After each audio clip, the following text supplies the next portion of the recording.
Hello మామ, మీకు ఈ కథ తెలుసా? తెలుసుకోవాలనుకుంటున్నారా? తెలుసుకునే ముందు లైక్ షేర్ సబ్స్క్రైబ్ చేయండి బ్రో.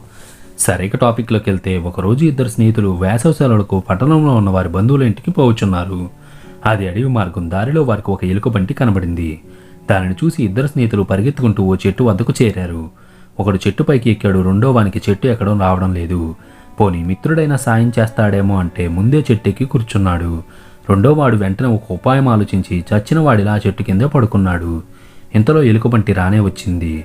శవంలా పడుకున్న వాని వాసన చూసి చచ్చిన శవమని ఎలుకబంటి వెళ్ళిపోయింది. ఎలుకబంటి దూరంగా వెళ్ళిపోయిన తర్వాత చెట్టెక్కిన వాడు దిగి పడుకున్న వాని దగ్గరకు వచ్చి, మిత్రమా, ఆ ఎలుకబంటి నీ చెవులో ఏం చెప్పింది అని అడిగాడు.